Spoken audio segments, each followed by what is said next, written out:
Yeah, people, you don't know it's another beautiful Sunday. From here, the voice, you know it's Zian alongside JRP. Beautiful indeed. What's up, peeps? Yeah, JRP, how the Sunday going, brother? Not too bad, not too bad. Like you can say the summer is upon us because it is very hot. True, that is true. But, without further ado, we'll just run through and look at this weekend's Premier League fixtures. Yo, this was a hell of a week. Indeed, high scoring. In almost every game. Yes, People, man. if you missed the games, trust me, check out the highlights.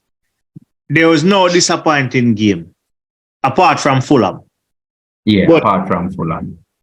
We're going to jump right tonight now, JRP. Now, you see the Spurs, the Spurs and Liverpool game. Yes, man. Hey, Jota deliver a hammer blow to Spurs' hope the top four now. Yeah. But you know what is quite surprising with this match? Yeah.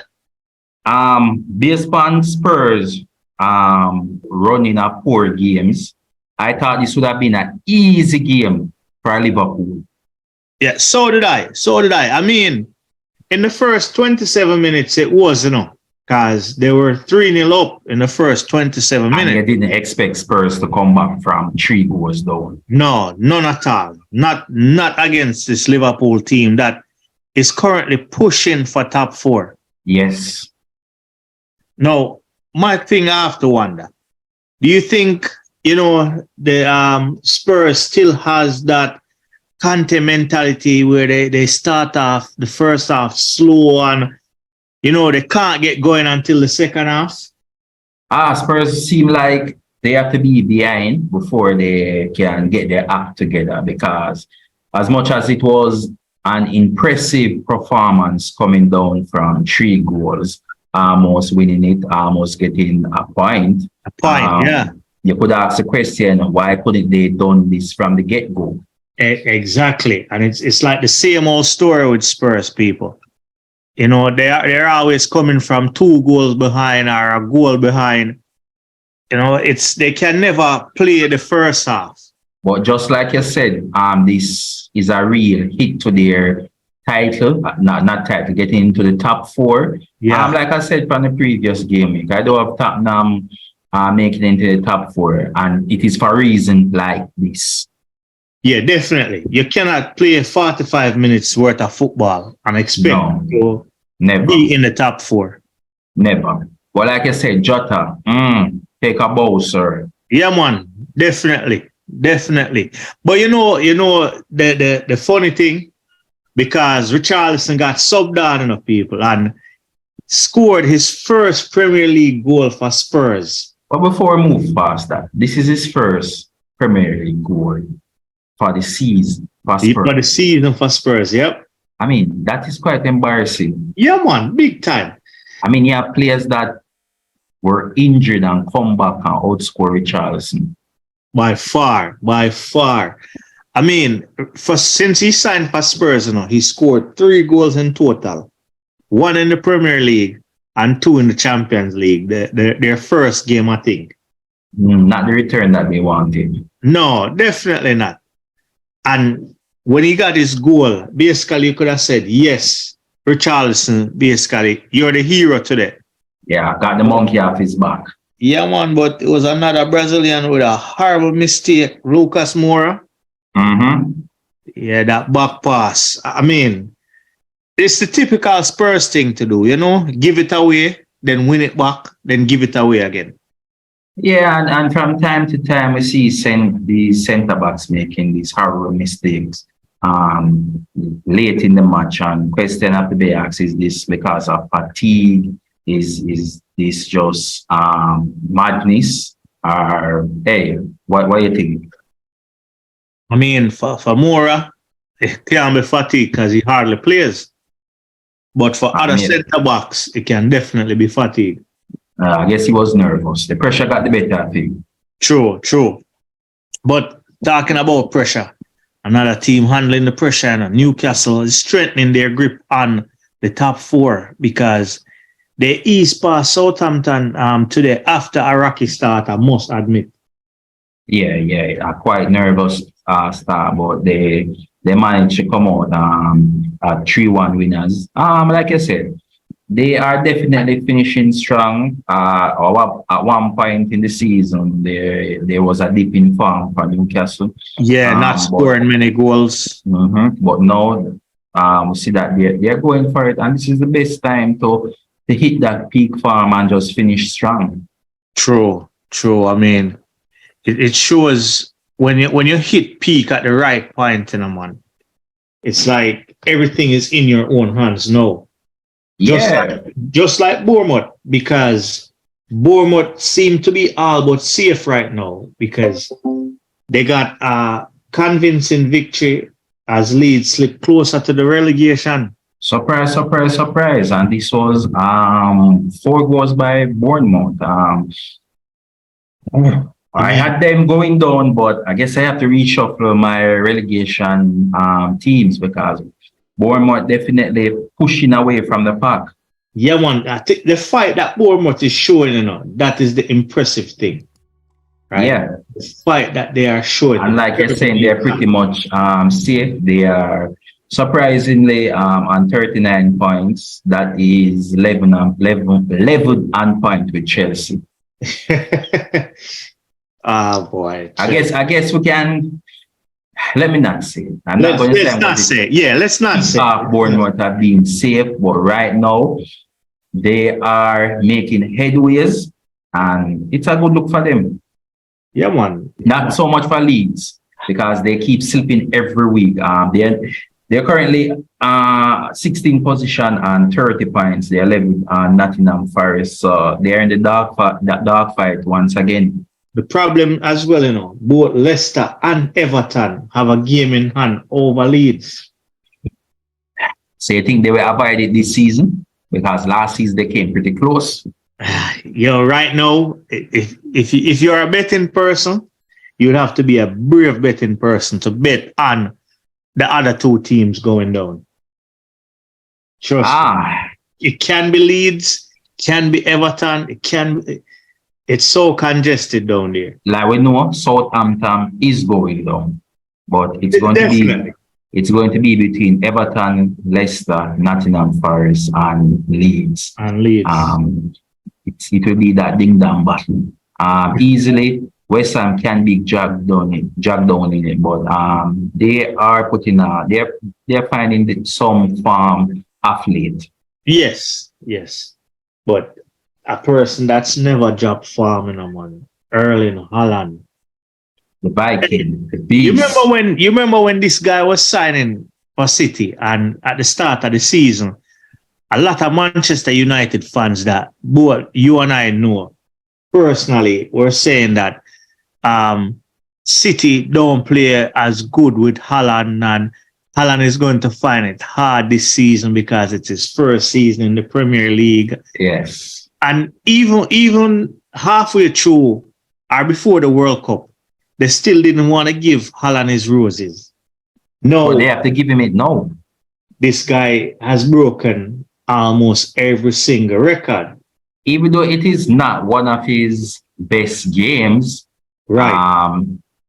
He did manage to get a goal, and this is what they pay strikers for. Whether they're playing poor or brilliant, just make sure that you find the back of the net.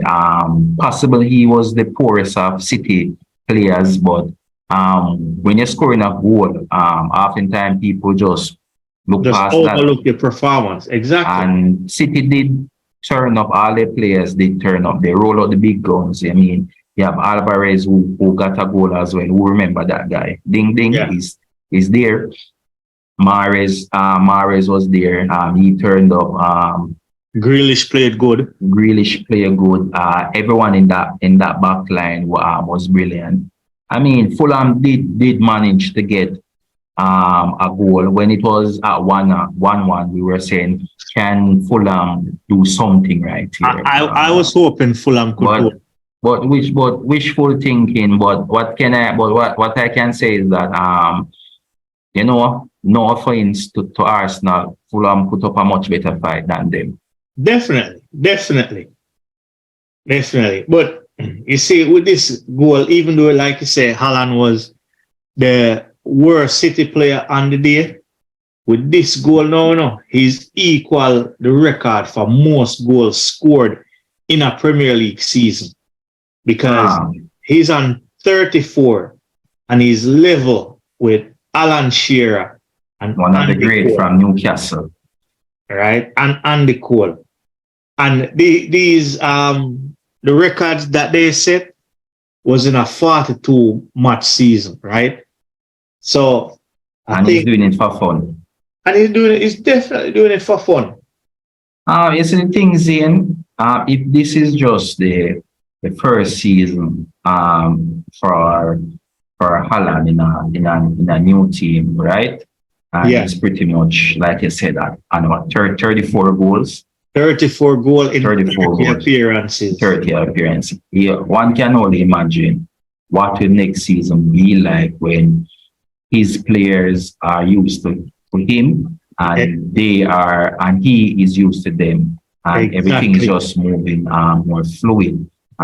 He's going to possibly have a next monstrous season. I wouldn't put it past him, because what makes this record even more amazing is that he's done it in 10 fewer games than Cole and 12 fewer games than Shearer. You have to give him credit. And like I said, the man is a beast. Oh, definitely. Remember now, this is two of the Premier League's greatest strikers, Yes, that we have seen. And Haaland is basically tearing up the rule book. Yeah, a cheat code. All in to see a player like Haaland just making light work of these records. That these records that have stand for years. So that means next season he'll be trying to break his own records then. And if he's there longer, he will keep trying to break his own record. Like I said, there's only one person that we can possibly call upon to try and even out Haaland or try and get on his level, and it's Mbappe. Mbappe, yeah, definitely Mbappe. Oh boy. And by the ironic twist of fate, it would happen that if Mbappe does come to the Premier League, he'd end up at Manchester City. that wouldn't be fair. He would have to be either at Chelsea, Man U, or where's we can call it? Arsenal, Liverpool. Arsenal, Liverpool. Well, let me take Arsenal out there, because Arsenal can't afford it. Yeah, but more like the Liverpool and the Chelsea and the Man U. No. As we talk about Man U still, they saw off a very stubborn Aston Villa side, that is pushing to secure European football. Yes, and once again, mistake, and this is it's the common talking point of today. Yes, it's on Martinez. If Martinez didn't made that error, this match would have probably ended 0-0. Yeah. And it would be a good point for Aston Villa.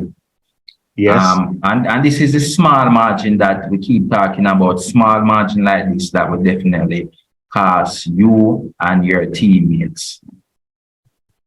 No, I mean, while they're still in the mix. Yeah, they're still in the mix. But surprise, surprise, Liverpool has leapfrogged Villa and Tottenham.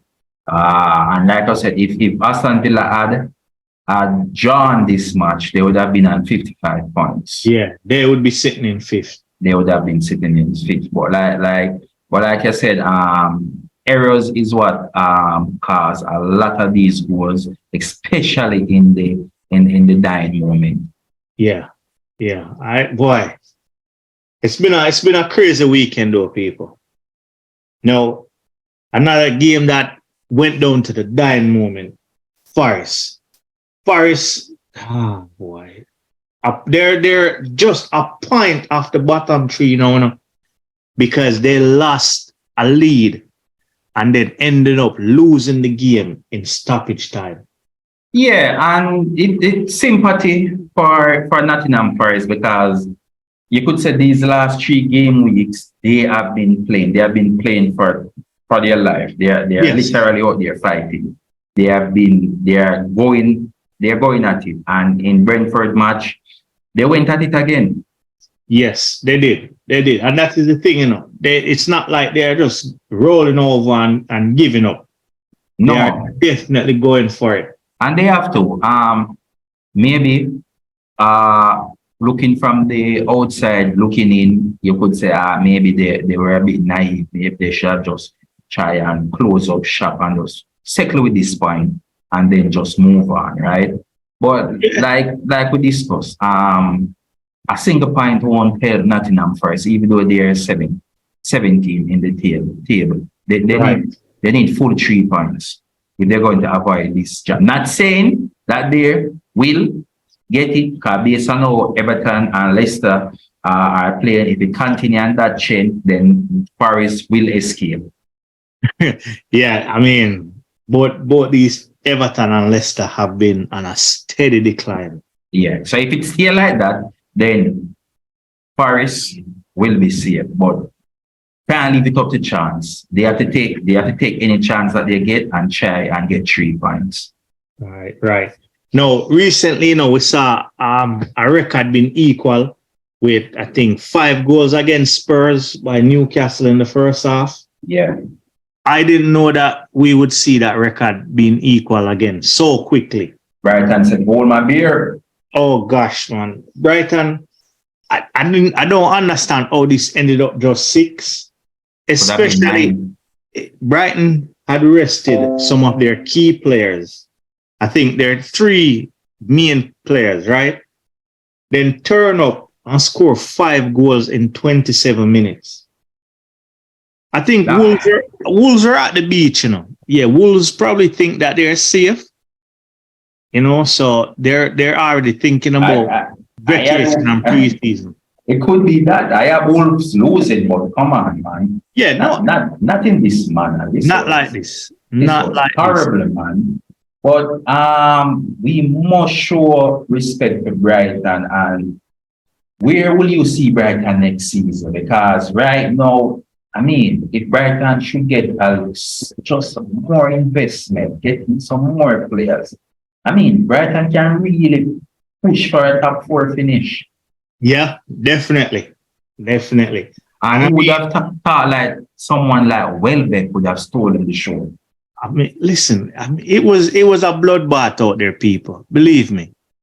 It was a bloodbath. Like JRP said, it could have easily been 9.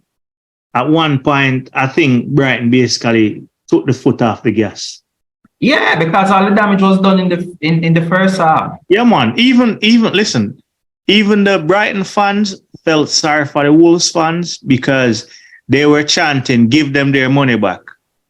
Right? Yeah. So basically, whoever traveled should have gotten a refund.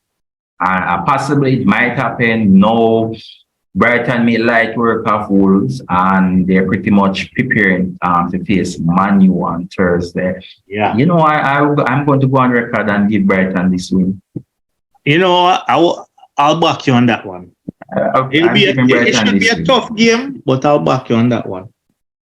And it's not too late for Brighton to push a top 4 or even finish 5th, because they're only 4 points off Liverpool, but they have 2 games in hand. They have 2 games in hand. So if they win those 2 games in hand, wow. I mean, this top 4 race is looking quite. This is one of the most exciting Premier League seasons in a long time, because it's not just the race for first, it's the race for top 4. It's who's getting relegated. I mean, Arsenal may be on 75 points and look comfortable for getting second, but if they should, and let me say, if they should slip up, there's Newcastle right behind them on 65. Yeah. You can't take anything for granted in this league right now. Nothing for granted. Entertaining stuff. I tell you. No, the best, well, I don't want to say the best because another thrilling game was Crystal Palace and West Ham. You know. Oh, I didn't see this being a 7-goal thriller. no one saw that.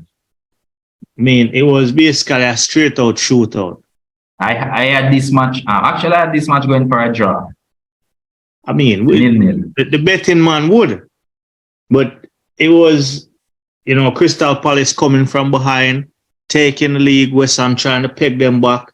It was a ding-dong battle, to say the least. And Jordan Ayew definitely finding form. Yeah, At the right moment. another player finding form at the right moment. Yes, helping Crystal Palace. And you know what, Zane? The funniest thing about this week, you can't look at Crystal Palace and say, as you were. Yeah, because true. They're not. Yeah, you know what? When I saw that, I had to laugh to myself. Yeah, man, I definitely had to laugh to myself. Crystal Palace finally moved from 12 to 11. Hey, well done, Crystal Palace. Yeah, man, well done, Crystal Palace, and well done to Raya as well. Like I said, I don't believe he's the man for the long-term job, but he's definitely getting the best out of these players. We know him to be he's one of those top managers when it comes on to man management. And just look at his players. Just look at his players that are on farm right now. You have the Jordan. That man has scored back-to-back goals. Yes. You have Zaha, who is in the goal mix. You have Eze, Olise. These two players under Vieira, you weren't seeing them much. But look how things just change around. Like I said, hey, well done to Palace. And it's the manner in which they beat West Ham, It was just the sheer determination that, hey, we're not losing this game today, Even though West Ham has been, apart from the Liverpool game that they lost last week, West Ham has been on a little bit of form. Yes, West Ham have been playing up late. No lies about that. They have been pushing any team that they come up against, and they did push Crystal Palace in this match. Yeah. I mean, it would have been fair to say a share of the spoils. Yes, a share of the spoils would be fair. But my question still, before we leave, you think Liverpool can get top 4, or is it just too little, too late? When I look at it, I think it's too little, too late, because they have played 33 games. And Man U is 32. Yes, and Man U have a game in that, right? Mm-hmm. I mean, the two teams that are above them, Man U and Newcastle, they are playing good football. True. So the only way Liverpool can break into that top 4 is if Man U and Newcastle start losing. And Man U last will have to start coming against Brighton. Liverpool will have to depend on Brighton to do something there. And then hopefully they lose again. But that's wishful thinking. Yeah, I think you're right. It might just be too little, too late. They might come close. Yeah, they might come close. With 5 games remaining, I mean, they should have hit this farm possible 10 games out. No, you know what's funny, and I meant to mention it a few weeks back. The role that Trent Alexander-Arnold finds himself in. I remember me and you were talking on one of the episodes, and I said Trent can't defend, right? So why not put him in midfield? Apparently, Clap heard us. So said, so done. He heard us. He should never play right back again. No. Definitely. This is his new position. Yeah, that's his new position. It sucks for anybody playing fantasy football because Liverpool did concede 3 goals. So Trent will lose some points there. Listen, while Liverpool will score a bag of goals, this season they have one of the leakiest defense. Believe me. Yeah, the league, yes. They truth be told, the likes of Robertson, Van Dijk, Kanate, they haven't looked the same. I mean, No. we mentioned Trent. Klopp would have to do some work pre-season, see who we can get in. And true to be told, the players that I just mentioned, it's not like they are bad players. No, definitely. We could just have it done for just being a bad season along with Liverpool season overall. That is what you get when you try to push a Manchester City side season after season. But Yeah. he sits in. And Pep is definitely showing. I mean, Pep is just teaching managerial 101 right now. Yeah, man. I mean, there's no manager in the league that come close to Pep right now. None. I mean, the argument can be posed, and I think this is something that we will discuss on our next episode. Yeah. I think Pep is the greatest manager in the Premier League? He is possibly one, because it can't be the case where kids keep saying, oh, because City has the money, right? It is true, City have the money, but if you get the players, you still have to do something with the players. Exactly. Prime example, Chelsea. Chelsea get an influx of players. And right now, they can't even find a manager to turn around those players. But Pep, like I said, is showing managerial 101. He's willing to lose some of his best players in a season. Just sell them, right? Because when you see Sterling, I will see Jesus, I will see exactly. We see those guys left. We see it's a defender again. Went over to Bayern Munich. Bayern Munich, yeah. I mean, when we see that, we scratch our head and say, like, no.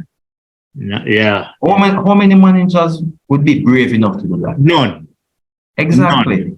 None. Without a shadow of a doubt, none. And then it started off slow because, like I said earlier on in the show, that many person thought that this Haaland thing wouldn't have worked, and the naysayers and we as Arsenal fans have to respect this, because even when City were behind 7 points, 8 points, they didn't show any character of like we out of this. Yeah, no, they kept grinding the business. Yeah, they kept grinding.